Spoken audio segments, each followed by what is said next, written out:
दोस्तों याद रहे, YouTube हमारे इस वीडियो की नोटिफिकेशन 19 लाख सब्सक्राइबर्स में से सिर्फ 1000 लोगों को ही भेजेगा और थोड़ी देर में इस वीडियो को भी गायब कर देगा, क्योंकि उसे अश्लीलता से ज्यादा पैसे मिलते हैं, न कि हमारे जैसे ज्ञानवर्धक वीडियो से।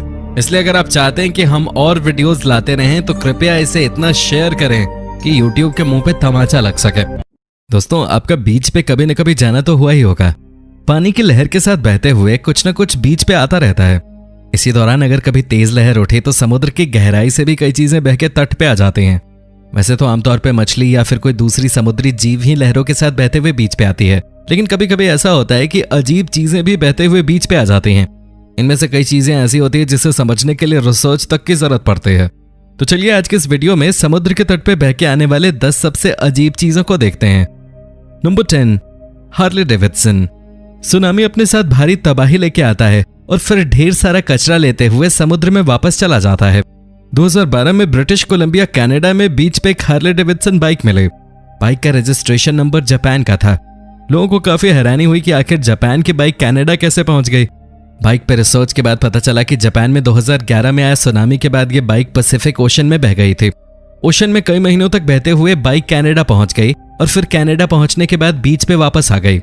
कई महीनों तक पानी में रहने की वजह से बाइक की हालत खराब हो चुकी थी और इसके पार्ट्स में जंग भी लग चुके थे। बाइक को ढूंढने वाले कैनेडियन शख्स ने इसके जापानी ओनर को ढूंढने की भी कोशिश की थी। आपको बता दें कि जापान में आए सुनामी की वजह से समुद्र में लगभग 1.5 मिलियन टन कचरा जमा हो गया था।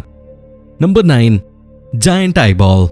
जैसे इमेजिन बीच पे ठंडी रेत के ऊपर टहलते हुए अचानक क्रिकेट बॉल से भी बड़ी एक आंख पे आपकी नजर पड़े तो आप क्या करेंगे?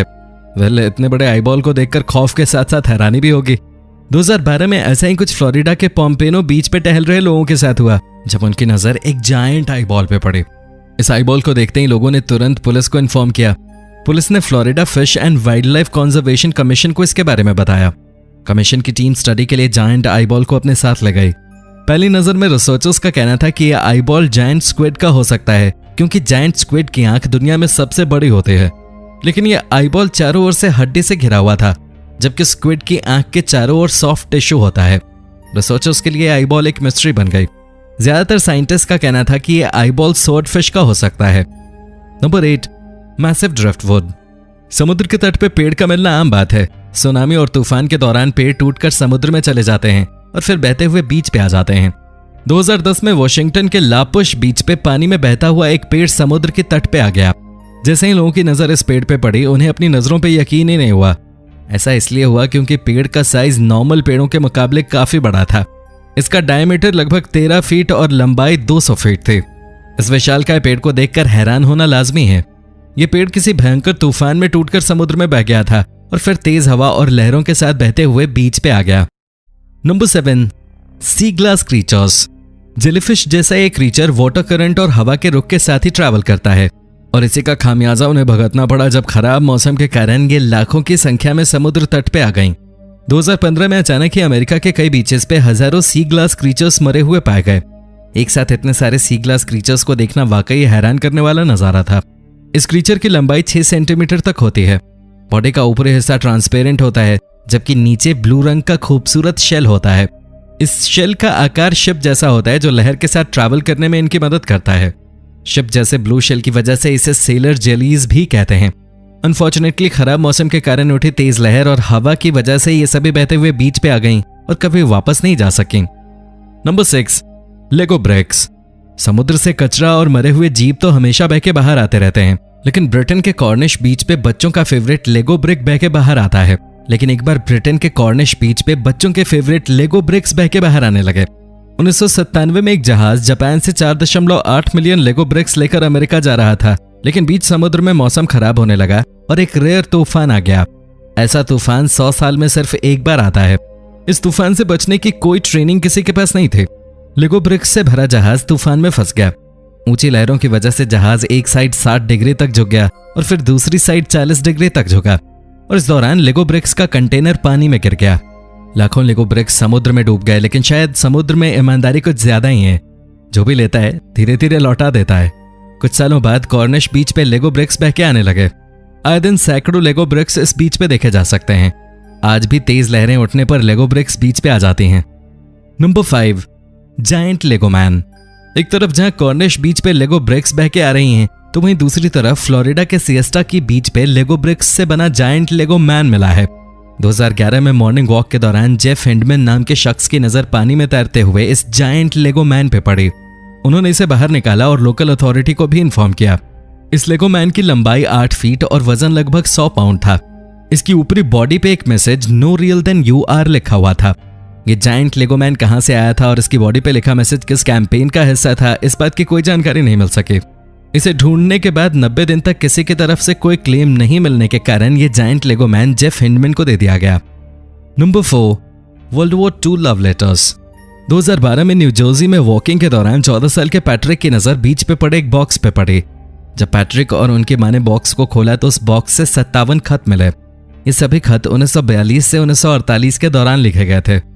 खत न्यू जर्सी में रहने वाली डोरथी फैलन ने अपने बॉयफ्रेंड लिन फार्नहैम के लिए लिखे थे।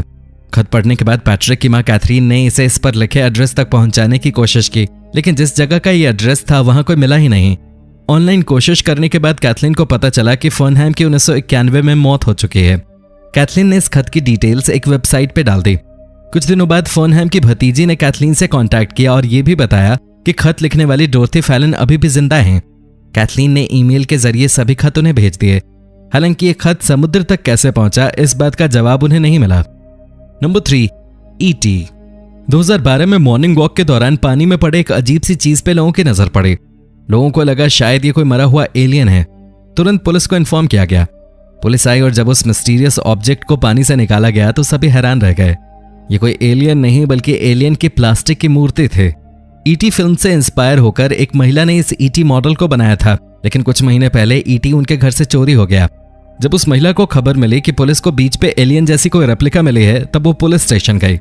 अपने फेवरेट E.T. को वहां देख उन्हें काफी खुशी हुई और वो पुलिस स्टेशन से E.T. को अपने घर ले आई।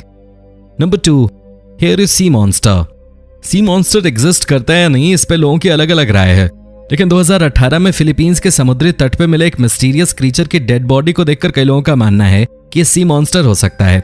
इस रहस्यमयी जीव के शरीर की लंबाई 20 फीट थी, वहीं शरीर की मोटाई एक तरफ 4 फीट तो दूसरी ओर 2 फीट थी। बॉडी कलर व्हाइट और ग्रेश था। बॉडी पे लंबे सफेद बाल थे।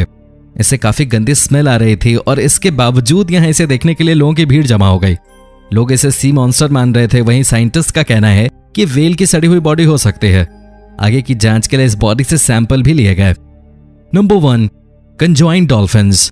अपने 2 सिर वाला मेमना और बछड़ा देखा होगा, या फिर आप पटना की रहने वाली सिर से जुड़ी हुई 2 बहनें सवा और फरा को भी जानते होंगे, लेकिन आपने कभी 2 सिर वाले किसी डॉल्फिन को नहीं देखा होगा।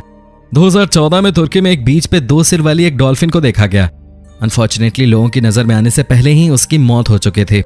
इस डॉल्फिन की लंबाई 1 मीटर और उम्र लगभग 1 साल थी। साइंटिस्ट का कहना है कि यह सुपर रेयर कंडीशन है और इस कंडीशन में किसी के लिए भी सरवाइव करना काफी मुश्किल हो जाता है। तमाम परेशानियों के बावजूद ये डॉल्फिन 1 साल तक जीवित रही। आपको वीडियो कैसी लगी कमेंट में जरूर बताएं और चैनल को सब्सक्राइब करना ना भूलें। धन्यवाद।